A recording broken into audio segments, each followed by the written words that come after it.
स्वागत है आप सभी का। आज हम आरंभ करेंगे शब्द और वाक्य। शब्द को अंग्रेजी भाषा में कहते हैं वर्ड और वाक्य को कहते हैं सेंटेंस। आरंभ करते हैं।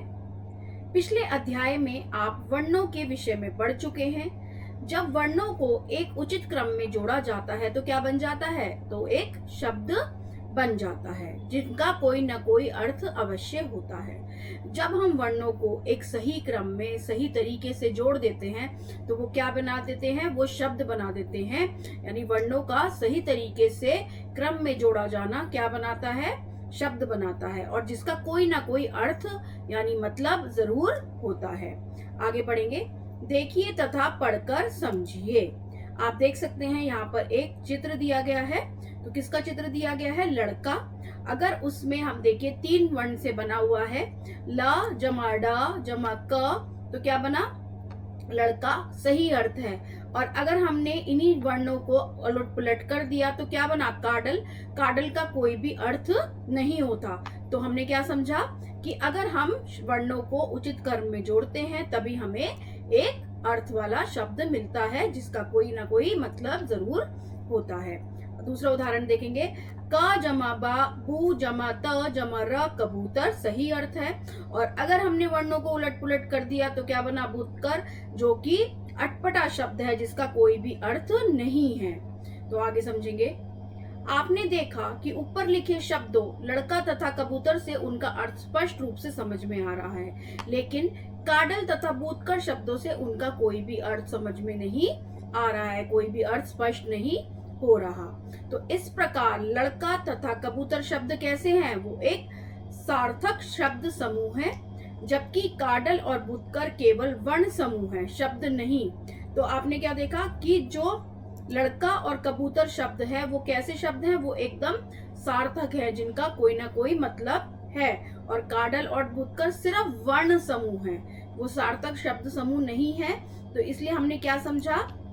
2 अथवा 2 से अधिक वर्णों के सार्थक मेल को शब्द कहते हैं। किसको कहा हमने शब्द?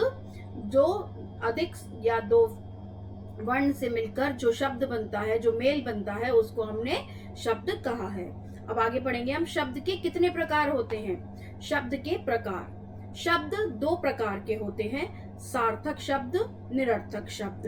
अब सार्थक शब्द का नाम लेते ही हमें स्पष्ट हो रहा है कि उसका कोई ना कोई अर्थ जरूर होगा, और निरर्थक का कि जिसका कोई भी अर्थ नहीं होगा। जैसे सार्थक शब्द, जिन शब्दों का कोई स्पष्ट अर्थ निकलता है वे सार्थक शब्द कहलाते हैं। जैसे बतख, बकरी, चिड़िया आदि। तो इन सब का क्या है?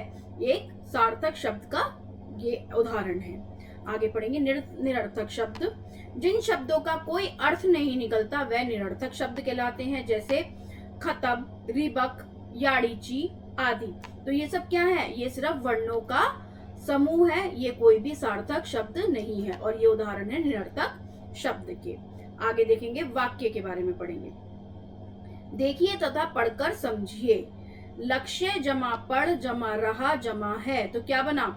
लक्ष्य पढ़ रहा है। बच्चे जमा क्रिकेट जमा खेल जमा रहे जमा है। तो क्या बना? बच्चे क्रिकेट खेल रहे हैं। तो आपने क्या देखा? ऊपर के जो भी हमें दिया गया है उसमें आपने क्या देखा?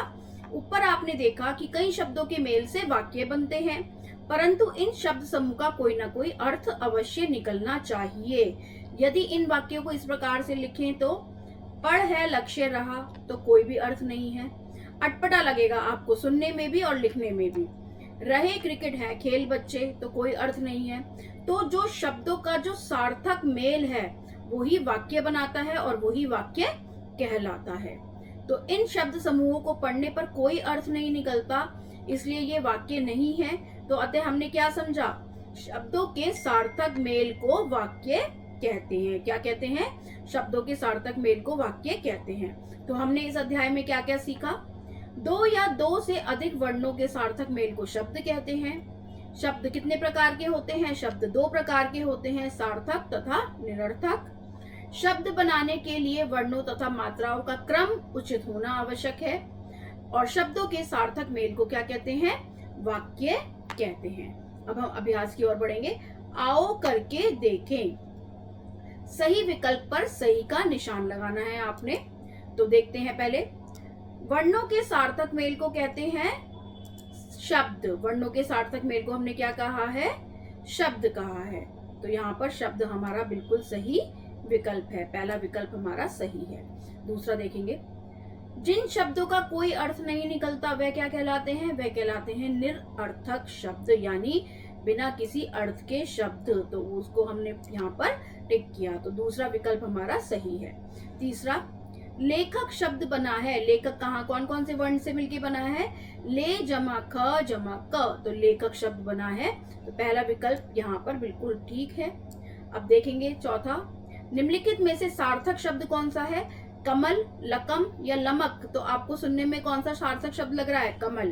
तो पहला विकल्प यहाँ पर बिल्कुल सही है।